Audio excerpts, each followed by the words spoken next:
एक बार एक वैज्ञानिक ने एक टिड्डे को पकड़ा और उसे अपनी आवाज़ पर छलांग लगाना सिखाया।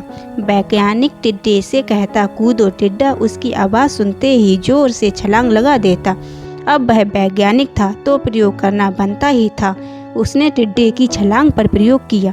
वैज्ञानिक ने उसकी एक टांग तोड़ दी और फिर बोला, कूदो। अब टिड्डे की छलांग की दूरी कम हो गई। वैज्ञानिक ने उसकी दूसरी टांग तोड़ दी और फिर बोला, कूदो। टिड्डे की छलांग और कम हो गई।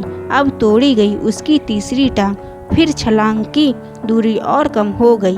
एक एक करके बेचारे टिड्डे की सारी टांगें तोड़ दी गईं। अब आखिरी टांग टूटने पर जब उसने कहा, कूदो, तो वह हिल भी नहीं पाया। अब वैज्ञानिक ने अपना निष्कर्ष अपनी डायरी में लिखा। जानते हो उसने क्या लिखा? जब टिड्डे की एक टांग तोड़ी गई तो वह थोड़ा बहरा हो गया। जब उसकी दूसरी टांग तोड़ी गई तो वह और बहरा हो गया। हर टांग टूटने के साथ वो बहरा और बहरा होता गया। अब सारी टांग टूटने के बाद वह बिल्कुल बहरा हो गया। अब जोर जोर से चिल्लाने का भी उस पर कोई असर नहीं हुआ। वो तो अपनी जगह से हिल तक नहीं पाया। छलांग तो लगाना दूर की बात थी।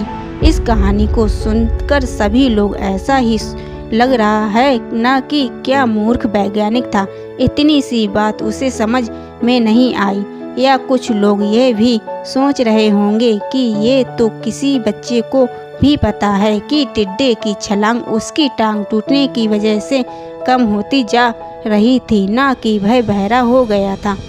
दोस्तों, हम सभी जीवन में कई बार ऐसे ही मूर्ख बन जाते हैं।